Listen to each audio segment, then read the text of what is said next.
Militarily Speaking, Season 2, Episode 10, Heroes and Horses. Heroes and Horses. That would be a good country song.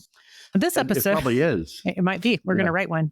This episode, we talk with Jason Laramore, Program Manager with Heroes and Horses.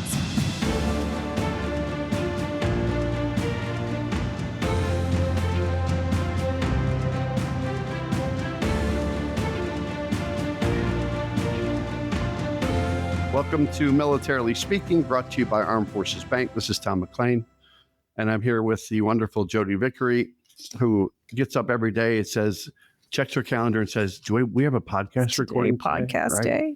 And then you get excited about it. I'm the military retail executive, and she is our chief digital officer. Yes, most days. Yeah. So again, welcome to our show. We're excited to have you listening and learning about our guest, Jason Laramore with Heroes and Horses. So welcome, Jason. I do want to take just a minute and tell our audience a little bit about you. So bear with us. This is all not net new information. I like the way you say heroes, because I've never heard it pronounced that way. How would you say heroes? Heroes. But how do you say it, Jason? Jason, yeah. Heroes? Heroes. Jason and I are correct. He does it. He does it the right way. Jason is doing it correct, which is good since it's his organization and all. So I'm going to tell our audience just a little bit about you. Jason is the program director at Heroes and Horses, a transformative human development program for combat veterans that redefines the relationship between challenge and purpose. He oversees all day-to-day activities at the program's Double H Ranch, enabling the nonprofit to achieve its mission to unprogram the programmed and to offer combat veterans an alternative solution for defining and approaching their physical and mental scars, a solution that does not include prescription medications or traditional psychotherapy, but rather the opportunity to use tools to redefine their purpose, rediscover their inner strength, and maximize their potential by taking ownership of their lives. Jason leverages his personal experience of having gone through Heroes and Horses, plus his lifetime of extraordinary challenges and 6-year military career, bringing context and understanding to other combat vets going through the program. He also leads the organization's follow-up support and tracks outcomes to evaluate the program's effectiveness and to guide program improvements. Is this where we pause and say thank you for your service? It is. I think we could say that repeatedly through this podcast, actually. So I figured you might. Thank you. You're welcome. Yes. I thought you needed a little bit of a break, so we'll just to take a break. Would I seem winded? There's a lot to say about Jason. Yeah, but I just walked like a mile and a half. Well, but it was like 6 blocks, but it felt long. Uphill in the snow. Yeah. A little bit more about Jason, since Tom is already distracting us. He was inspired by his high school ROTC leader who did 3 tours in Vietnam. Jason enlisted in the U.S. Army at age 24 and served from 2006 to 2012 as a 19-kilo and M1A1 Abrams crewman. His military career included progressive roles as a tank driver, gunner, section sergeant, and ultimately tank commander. While his primary specialization involved armored vehicles, most of his service was spent on foot, embedded with infantry and scout units across 2 combat tours in Iraq and 3 overseas deployments. Following his time in the military, he spent 3 brutal years working as a deckhand in the unforgiving waters of Alaska. Now that sounds like an oxymoron. No, I've watched like on the TV show. What's the name of the TV show, Jason? Do you know? I think it's called Deadliest Catch. Yes. Is that what you were doing? No, so not quite. Okay. But equally dangerous. That's crazy. No, so I was a sport fishing deckhand. Yeah. Okay. In the Gulf of Alaska. So I fished out of Seward, Alaska, which is on the Kenai Peninsula. You have Resurrection Bay there. It's 20 miles deep and 10 miles wide. And then it goes out to the Gulf of Alaska. And basically we would take paying clients on bucket list fishing trips off the coast. And, wow. And on one hand, people are like, well, you were sport fishing. And it's like, just because people are on a vacation doesn't mean it's easy. Yeah. I didn't even know there was a Gulf of Alaska. I didn't either. Yeah. I didn't know there was a Gulf of Alaska. Who knew? Yeah. Yeah. I don't think I'd want to go fishing if it was that cold either. Yeah. But you could actually write a memoir about that, couldn't you? That might have been a lot of great stories. He said, sure. Oh, yeah. Tons of great stories. Yeah, I think Jason's placating me. Yeah, I think so. I think so. So I didn't mean to distract, but it made me think of that TV show, and it looked like hard work. Yeah. Well, that's initially what prompted me to go out there. I was watching that TV show. Oh. It looks really scary, like when they're out there at night. It is. When you're out in the ocean and you realize, I was on a 50-foot delta, which it's big for a sport fishing vessel, but in the grand scheme of vessels, it's very small. Yeah. And you're sitting out there at night, like a bobber. And you see, you see off in the distance a cruise liner that looks like a mosquito's tail, you're like, it just makes you realize how small you are. Wow. Yeah. No, that would not be on my bucket list, but But with the number of shows that I watch streaming, I figure there's got to be one show that's as inspirational as what he saw that would cause me to go pursue something, right? you watch Don't come weird up with things. something. You I watch know. weird things. So I'm going to finish his bio. All right. Yes. In 2015, years of accumulated pain and trauma came to a breaking point, and Jason reached a moment where his life could have ended, a crossroads born of despair and exhaustion. Yet what felt like the end became the beginning of something greater and marked the start of his journey from gravity to grace. I love that phrase. In 2017, he became a single father to a newborn daughter, raising her from day one. And in 2018, a year later, still seeking a path forward, he entered the Heroes and Horses program as a participant. It did not offer him comfort, but it demanded accountability, forcing him to strip everything down and rebuild from the inside out. After graduating from the 41-day program, he successfully established his own business, a hard-earned success. Yet deep down, he knew he was meant for more. Since 2024, he has served as the Heroes and Horses program director, leading others through the same raw, transformative process that changed his life, paying it forward. Yeah. Jason's story is not one of polished perfection, but rather real and authentic. A story encompassing trauma, fatherhood, failure, grit, and a long road to purpose. Welcome, Jason. I would last say, paragraph was yeah, cool. I That would last say, paragraph was right out of Rotten Tomatoes, where when you get that summary of an awesome movie or an awesome story. Yes. Well, I would say understatement of the millennium. It's an honor to have you on our show today. Yeah. And I appreciate you being here, first and foremost. Yeah. I'd love to have you tell our audience a little bit about the overall mission of Heroes and Horses to kind of kick us off and get us started. Yeah. So like you just said in the intro, the overall mission of Heroes and Horses is exactly as it's put, to unprogram the programmed and to put these veterans in a space to redefine the conversation with transformation and purpose and all these things to ultimately live a life of fulfillment, not just existing, to actually know what it's like to be in touch with yourself and to love yourself and to know yourself inside and out, outside of all of your situations and circumstances. And ultimately, learning that the only way out is through. Mm-hmm.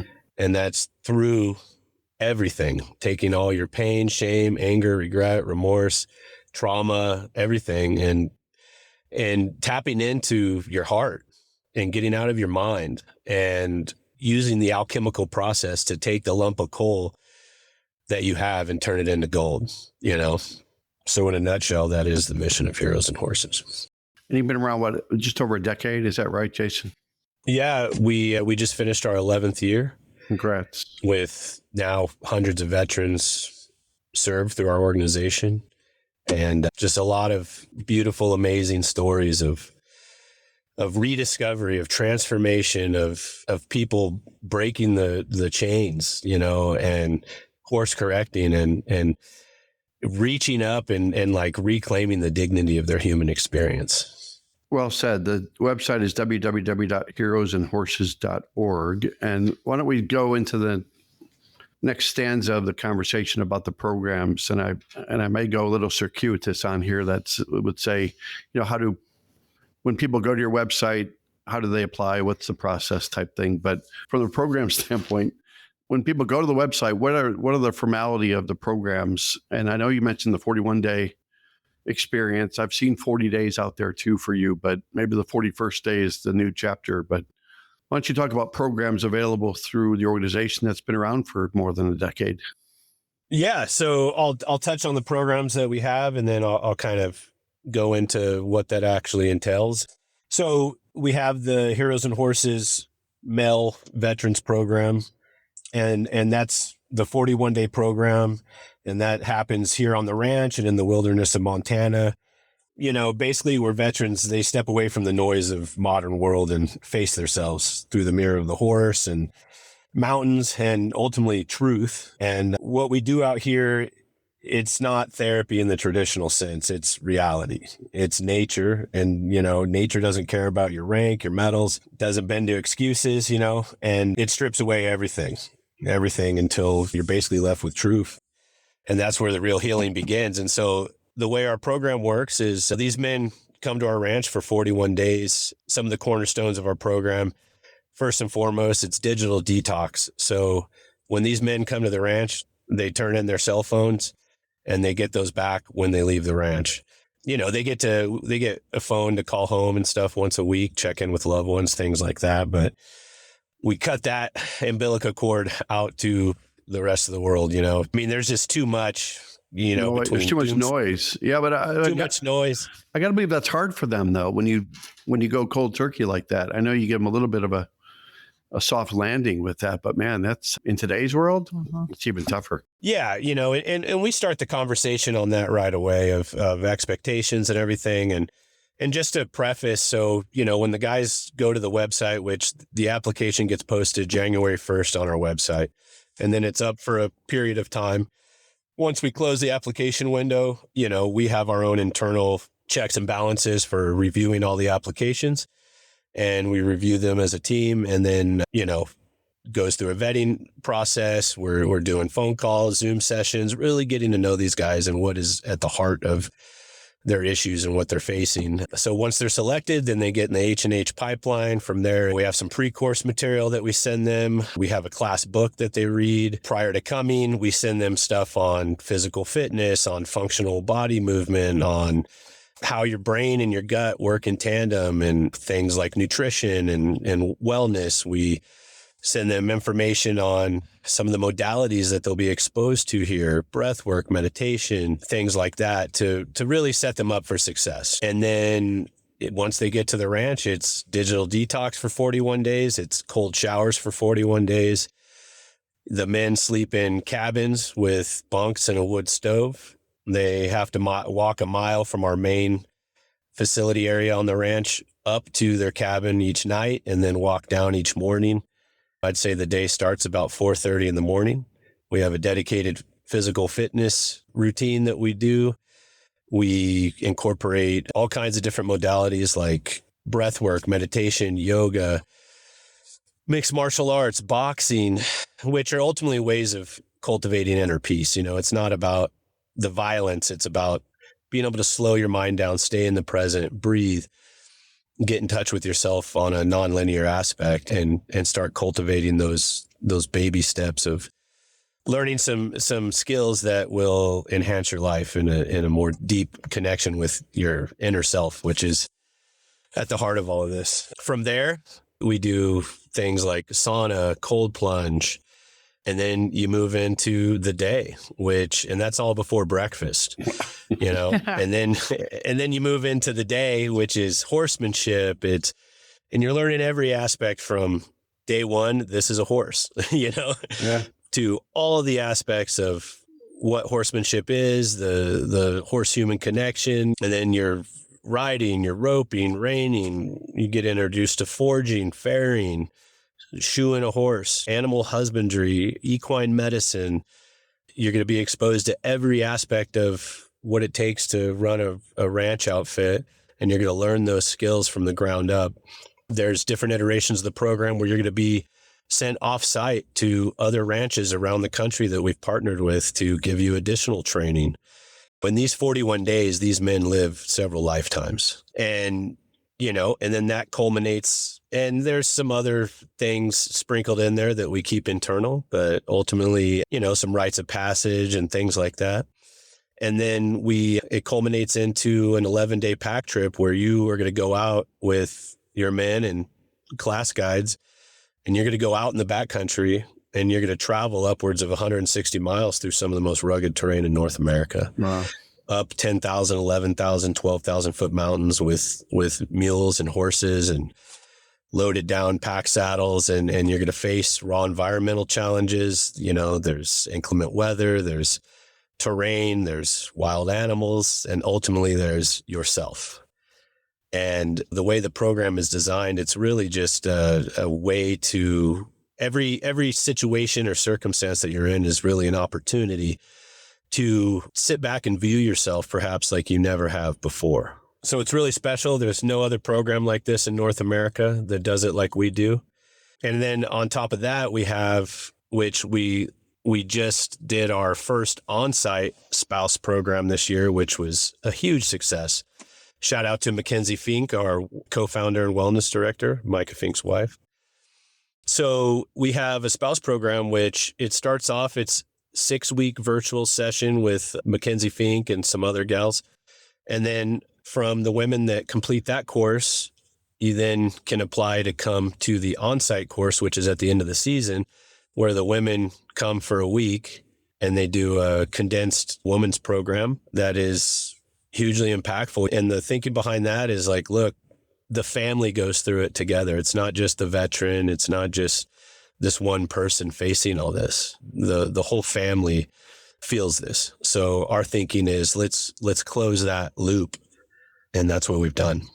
Is that that 11-day excursion sort of in the pack, if you will? Is that part of the overall 40 days or is it beyond that? That's part of the 41 days, yes. Okay. I will say real quick, just so everyone knows, we run 4 classes a summer. Each class has 8 veteran participants in it. And we run one class, we start, say, June 1st, and then a week later, we start class 2. And then those 2 classes will go to their 41 duration. And then we bring on, we stagger the other 2 classes.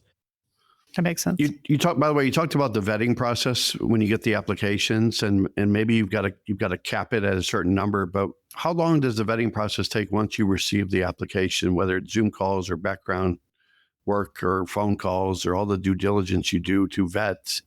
Is that a week? Is it a month? What is it? I would say a solid vetting process, and it really depends on the individual veteran. Sometimes you have to, you got to take more time to peel back the layers to that onion. But, I would say the vetting process is from the time they apply, and when we look at their application, time on target, we're talking to them, going through all of our internal steps and everything, is 2 to 4 weeks. And, it's a big ask on anybody. I mean, if I were to tell you, hey, you're going to come here for 41 days and step away from your life, it takes a little bit of time for them to also figure out if that's doable for them and things like that. It's logistically, it probably has to be a lot of orchestration. Yeah. It is. I think I'm going to dig into some of the why behind what you're doing. And we all know we've seen different reports about the suicide rates among our veteran population. One is too many. They're far too high. I think we saw on your website, which I want to mention again, heroesandhorses.org, that 60,000 vets died by suicide over this time span of 2008 to 2017. Talk about the impact of your work against that. It seems like an insurmountable challenge, but one life saved is one life saved, right? So talk about the impact of your work against that. Yeah, that's a great question. Thank you for asking that. First off, I would like to say, however you split the statistics, you could pick whatever year to whatever year and all this stuff. The thing is it's staggering to say the least. And at the ground level where we're at, what we're witnessing is, it's almost unimaginable. The life that these men are living before they get to us. We have men that come to us on 13 different medications to help them feel quote unquote normal. I've seen literally up to 30 medications one human is taking to feel normal. Now, I wouldn't consider myself a mental health expert, whatever the standard guidelines are for that. But guess what? The jury's out. It's not working. And a lot of people may view this as controversial, but it's not working to the point where it's like, look, we have to do a hard stop and evaluate what it is we're actually trying to treat, how we're treating it. What is the ripple effect that we're causing, that it goes far beyond these veterans? We're inducing like generational, institutional, like prisons that we're just handing down to these men. The system is broken. We have a culture that has accepted the way that someone in a lab coat feels like they should treat another human for a set of situations and circumstances they're going through. And every year the numbers get exponentially worse. You can stack government services and programs on top of programs and services, and what you're going to get is more services, more programs. And the question is, what is help? If McDonald's served 7 billion hamburgers, like that's 7 billion people served, but are those 7 billion happy customers? And the answer is no. So I would say our impact it's huge. First off, we're the only one in this space doing it like we're doing it. And it's not just affecting the one singular veteran. These veterans are going home, and the effects are rippling to their families, to their communities, and even across continents. I mean, we had a graduate come through our program a few years ago from Australia. He was Australian Special Forces, basically like the commander of all the SAS over there. And what he did is he went through the program, and it profoundly impacted him and changed his life. So then what he did is he went home and he took his own money and partnered with the VA out there and created with us Heroes and Horses Australia for the Australian service members.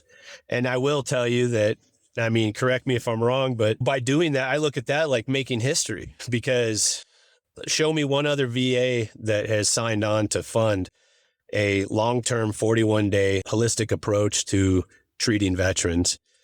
It just doesn't happen. And so it's happened, and it's happening right now. And that's going to be launching this next year.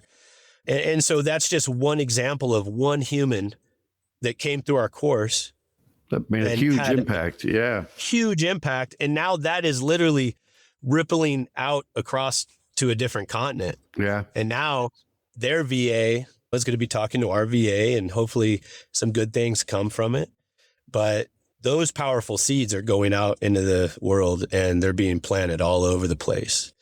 And when you plant good seeds like that, you're going to bear good fruit. And that's what's happening all over the country, all over the world. I mean, these men are not just leaving saying, okay, well, you know, that really helped me out. I mean, it's permeating through every aspect of their life.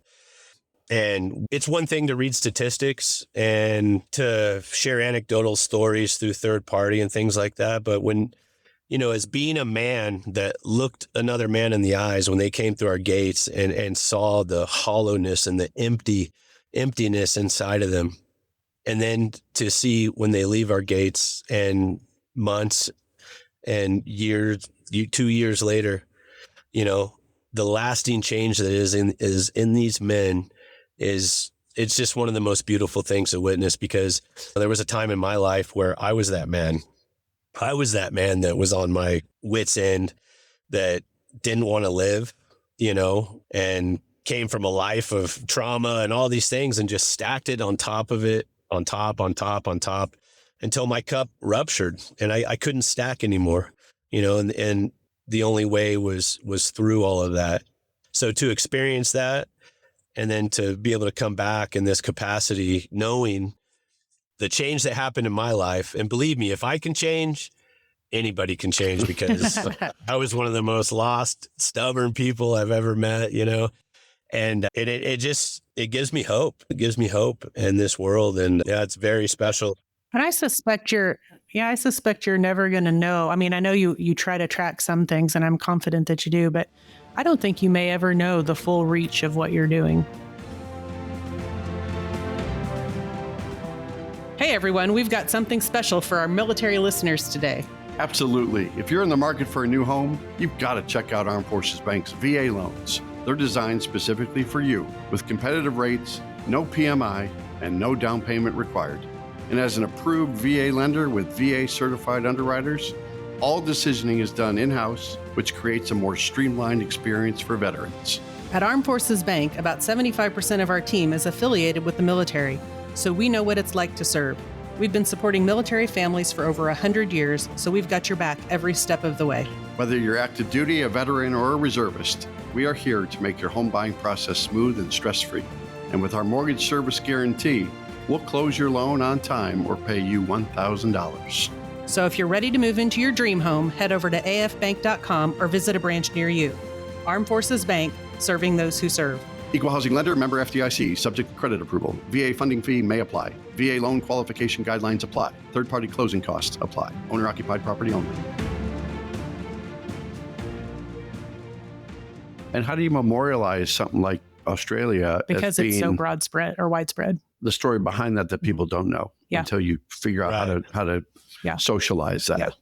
Yeah. Well, that's the thing, you know, I mean, we could hit you with quantitative and qualitative data, which we have all that. You could look in our YouTube page, and we have a uninterrupted data series where it's like pre and post interviews from a myriad of students that have come through our program. We have our Well, and on your website, there's videos of testimonials for 3.5 minute vignette, sort of, if you will, that talk about what it meant to them to be a participant in the program. So there's a lot of stuff out there that makes you feel good. Yeah.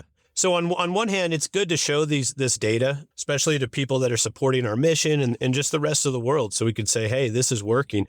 At the same time, it's equally important to not put these veterans in a box and say, this is what your measure of success should look like. Right. Yeah. What we want, our wish for these veterans is for them to derive their own measurement of success, you know?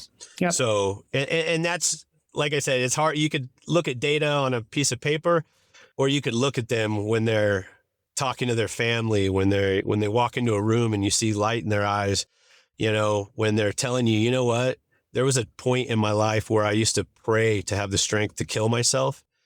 And now I just pray to have the strength to wake up and face myself every day with a renewed sense of purpose and wanting to be in this world and having self-love instead of, it's like everybody wants to look for love in the world, but we have to find it within ourselves first. And that goes for everything.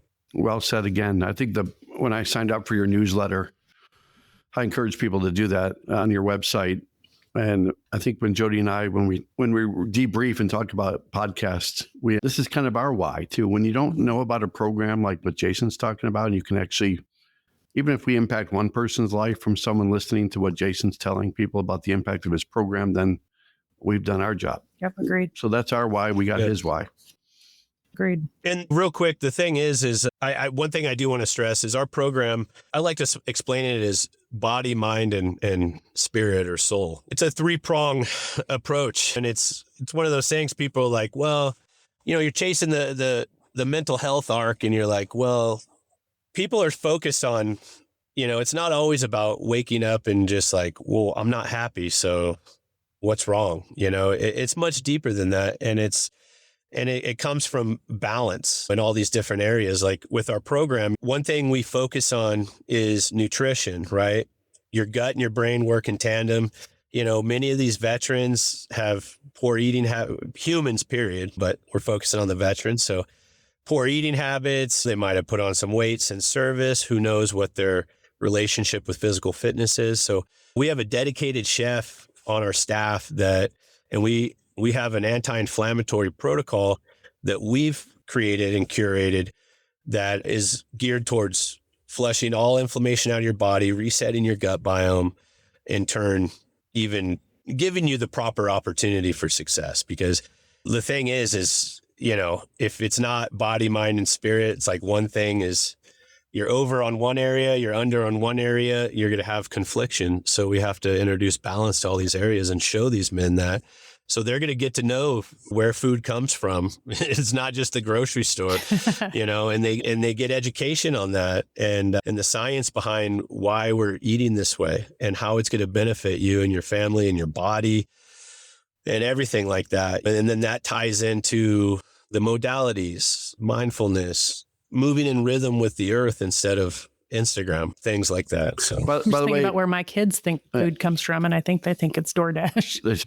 Yeah. Uber Eats. And you know, and it's one of these things where it's not something like, you know, we Googled like, okay, what's the anti-inflammatory protocol that we need to run for these guys? You know, our wellness director, Mackenzie Fink, she's spent the last 11 years of her life creating what she just launched recently, which is a cookbook called The Anti-Inflammatory Pharmacy. I was just going to bring that up, but you stole my thunder. And sorry. And I'm okay with her spelling it that way too, with an F for pharmacy. Yeah, I think that was pretty clever. You probably came up with that, Jason. Yeah. No, I actually didn't. But, we won't tell her if you say yes. Yeah. That's cool. That's a cool name in the cookbook that Mackenzie did. Yeah. No, it's beautiful, you know, and reading it, I mean, when I actually dug into it and started reading it, I texted her and I was blown away because it's not just like, oh, here's some recipes to lose some weight or be healthy. It's talking about the scientific aspect behind all these things. So you're getting the knowledge and along with just all the aspects of this is what food does and why these things and seed oils and all this stuff. And I'll tell you, like, for me, it's profoundly changed my life. I mean, I'm a 45, I'll turn 45 on Veterans Day. And when I stick to the anti-inflammatory protocol, I feel like I'm 25. No joke. Until I get bucked off a horse and bounce on the arena floor. Then I'm like, I'm back to like 45 to 60. Yeah, then I feel like I'm 86. So, yeah. Yeah. I just got 86. Jason shares a birthday with my daughter, right? Yeah. Well, November 11th. Now you'll always remember Jason's birthday. That's a great day. That's why we went into banking, because we always get the day off and we get to celebrate the most prized part of our history with the veterans. So solid career choice, Tom. Jodi. But let's talk about Micah. And I know that you went through the program 7 or 8 years ago yourself personally, and Micah as the CEO and founder, and we talked about his wife and his wife's cookbook and the work that she's doing for the organization too. And as we talked earlier in the podcast about, you say no one does this the way you do it. It's a unique opportunity. I know there's a lot of players in this space, Jason. We always talk about 45,000 nonprofits serving the military, or even 65,000 that I've read, but there's War Horses for Veterans and Operation Horses and Heroes, Benevolent Warrior Ranch, Horses Healing Heroes, the Veterans Ranch, Saddle and Service. I mean, there's a lot out there, but yeah, I think when you found Micah, or vice versa, tell us about, I guess, the why behind the story of it, because if it was 11 years ago and it's about horses, it seemed like there's some connection there. So give me the Kevin Bacon story, will you? The Kevin Bacon. Well, I'll tell you as much as I know. So Micah Fink, he's our CEO and founder and very good friend of mine, and he's an amazing human. And he comes from, I believe he was in the Navy SEAL teams for 10 or 11 years. And then from there, he transitioned to clandestine services type stuff for the agency. And I believe it was during his transition, he shares it in podcasts and stuff, but in his transition from Navy SEAL to CIA clandestine stuff, he was like, well, I'll go into the VA and I'll try my VA benefits. He'd never been in the VA before. Just get a checkup. So he goes in there feeling seemingly fine and comes out with all these different diagnoses and telling him how he needs to think and feel and medications and stuff like that. And it messed him up, and it sent him on a journey, which included him soloing down the Amazon for 40 something days. Oh, wow. By himself, with some guide that didn't speak his language. And, at one point his GPS broke, and he says he felt like Tom Hanks in that movie. What's the movie with Tom Hanks? Castaway. With Wilson, volleyball. His GPS was Wilson. I don't know if he drew a face on it or anything, but he would just stare at it like it going out to nowhere. But anyways, for a Navy SEAL to tell you that was the worst experience in my life, I mean, that's as real as a statement gets. Yeah, he's seen a lot. But what he did say is when he came back to civilization, what he realized is he wasn't thinking about all these different things and his 14 deployments and all this stuff. And he was thinking about the Amazon, and he noticed a change in himself. And that's where ultimately he realized that these veterans, they need challenge and opportunity and purpose to thrive. And no disrespect. I mean, I think there's a lot of people out there wanting and trying to do the right thing. It's just the systems that we have in place, they don't allow for that. So he created his own organization. And I think growing up, he had some experience with horses. He grew up in upstate New York and on a dairy farm and stuff like that. So I think the horse-human connection had always been in him from a young age. And I think he intuitively knew that that's what it was going to take to get back to.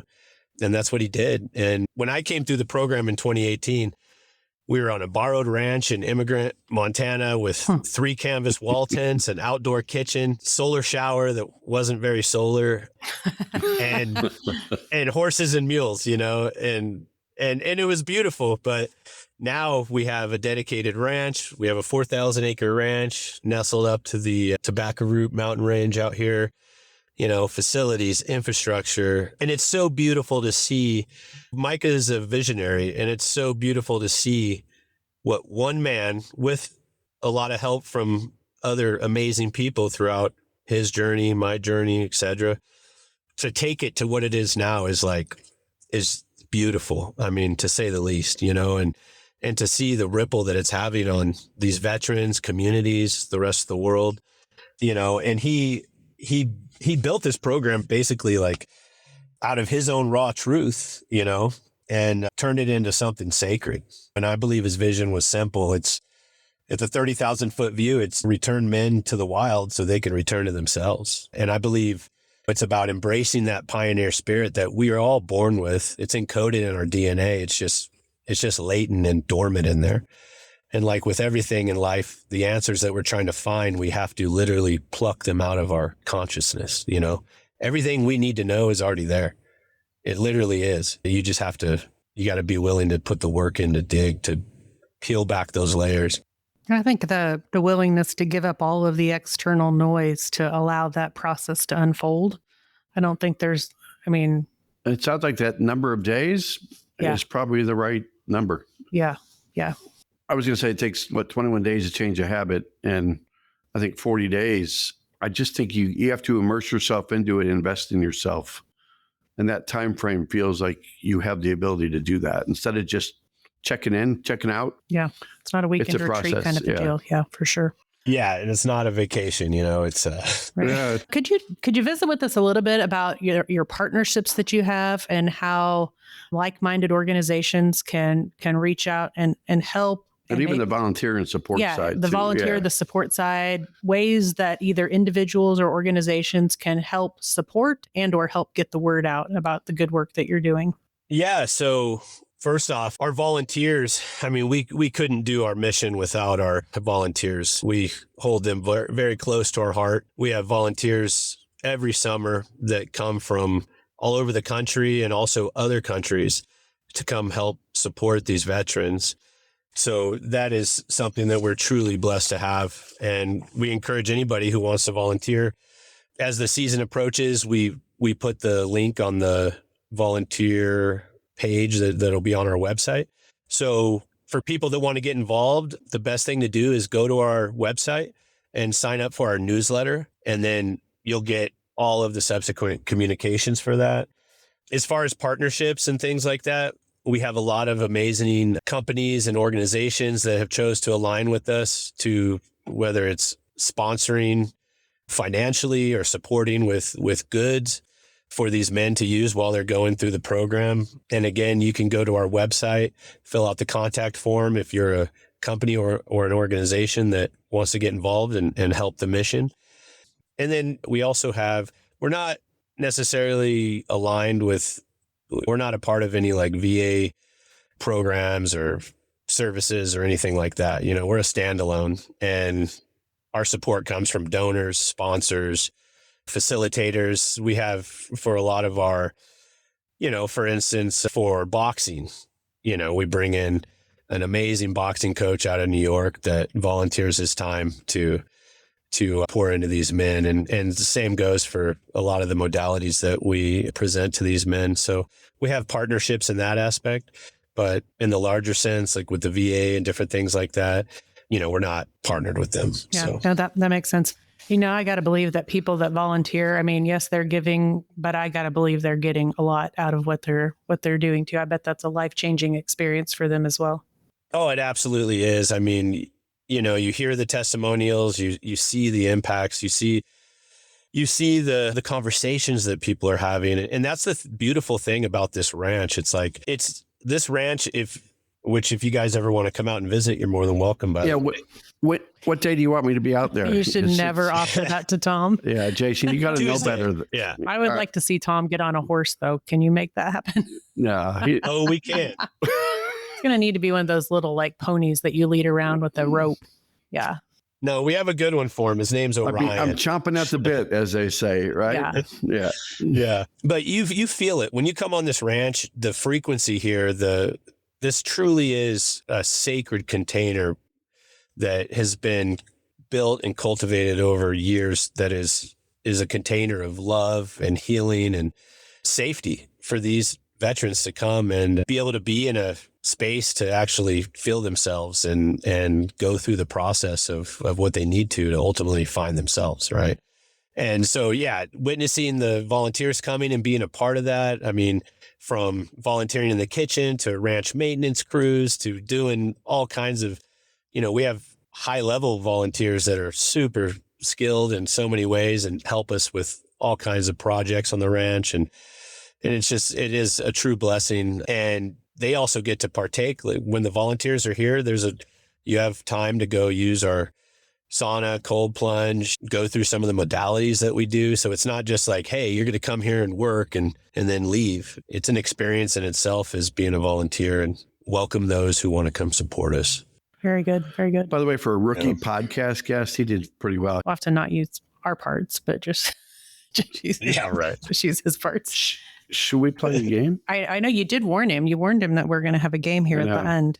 Are you ready? Is it the end already? Oh my goodness. I know I could go on for a lot longer. So that's the thing. I mean, we meet so many interesting people. I know. Yeah. Some we want to know. I could spend another hour talking about the Gulf of Alaska, I think, too. Right. We didn't even get to talk about that. Yeah. So, but yeah, no, it is time. If you're feeling brave here, we would like to play the Military Minute. It is super low key, no pressure. No, but no worries. You can answer this one. You just can't answer the next questions. one. Okay. The first one we asked last time, and so now we're going to give away the answer. So if you know this one, feel free to tell us or wager a guess. The last Military Minute question that we had was about the National War College, and there is a hall in that college. He said, "Oof," dedicated to a military hero in our history. Name that hero. Oh. You know, I mean, you could Google it. Just Google it. Yeah. He's in like middle of Montana on a ranch. He can't Google it. No, he's gotten rid of all of his electronics devices for the rest of his life now. But he's on a podcast. Well, that's a great point. Can you repeat the question? It's somebody else's. Yes. Repeat the question. At the National War... Can you use it in a sentence? I can if Tom would stop talking. At the National War College, there is a hall dedicated to a military hero in our history. Name the hero. We won't leave you out to dry. I'm thinking, let's see, it should be like... There's a time limit on this, Jason. Can you just get to the answer? Be General Patton. Oh. That was a good guess. That was a great guess. It is wrong. No, It rhymes with... It doesn't rhyme with Patton. It rhymes with... Towel? Towel. Colin Powell? Right. Oh, winner, chicken dinner. Is it Colin Powell? It is. Yeah. Great job. So you wouldn't have won, but I think somebody from our audience might have. So if you listen to the last podcast and you answered General Colin Powell in our comment section, watch for your name to be selected as the lucky winner of $50 for yourself and $50 to a charity of your choice. Like Jason's charity. Like I have the perfect one that you could donate to. Yes. But this week's Military Minute, Jason, you can't answer. You might know the question, you might know the answer, might not. But this one's for our audience. After we stop recording, you can tell Tom if you know, because he always likes to find out if he stumped people. But this week's Military Minute is a question about horses. See, that's a slam dunk. If he doesn't know this, then we're going to have a talk with and there's kind of a 50-50 chance that Tom looked up the wrong answer, too. So, one time out of 96 podcasts that you challenged me. It's a two-part question. Interesting facts about horses. We'll use the word interesting loosely here. What color are horses unable to see? Part one. And how many gallons of water can a horse drink in one day? So don't tell us the answer, but do you know the answer to either one of those? Yeah. Save it. Save it. Who wouldn't know the answer? I definitely know two of those. Duh. Excellent. Yeah. Excellent. Well, if you're in our audience and you know what color horses can't see and how many gallons of water they can drink in a day, watch for when this podcast drops and give us your best answer to both of those. And you have to be right on both. And if you are, you'll be in the drawing to be the winner of $50 for yourself and $50 to a charity of your choice. And if you enjoyed today's episode, that was really cut short because we really could have just talked to Jason for days. We could have, yes. Maybe even 41 days. Go out to afbank.com and subscribe to the show. Make sure you rate us and leave us a comment on your favorite platform, such as Apple, Spotify, and YouTube. Jason? Yep. Excellent job. Yeah, no, thank you so much. And I appreciate the opportunity. And just remember, I I may show up on Tuesday. Do it. And He's going to show up in like chaps and spurs. He can only wear chaps though, nothing else. Sorry. I can't. And then people will run after me saying, this guy's trespassing again. And I'd be like, geez. There's a TV show Cease about and that. desist on me going out to Montana. Yeah, I think we can get Armed Forces Bank to pay for you guys to come out. Ooh, or our chief digital officer. Yeah, I don't want to come out there at the same time as Tom. Let's be clear about this. This is supposed to be an escape, right? All right, thank you, sir. All right, thank you. Thank you. Bye. All right, bye-bye. Copyright Armed Forces Bank, member FDIC, equal housing lender. All non-Armed Forces Bank owned apps, websites, company names, and product names are trademarks or registered trademarks of their respective owners. Their mention does not imply any affiliation with or endorsement by Armed Forces Bank of them or their products and services. They are merely used as examples of the many available apps, companies, and websites that offer similar services. Before using any app or website, you should carefully review the terms of use, data collection, and privacy policy. Apps may have an initial cost or in-application purchase features. This information is general in nature and is not intended to be legal, tax, or financial advice. Although Armed Forces Bank believes this information to be accurate, it cannot ensure that it could change. Statements or opinions of individuals referenced herein are their own, not Armed Forces Bank. Consult an appropriate professional concerning your specific situation and respective governing bodies for applicable laws, such as IRS.gov for current tax law. Armed Forces Bank, the Armed Forces Bank logo, and the Militarily Speaking logo are registered trademarks of Armed Forces Bank.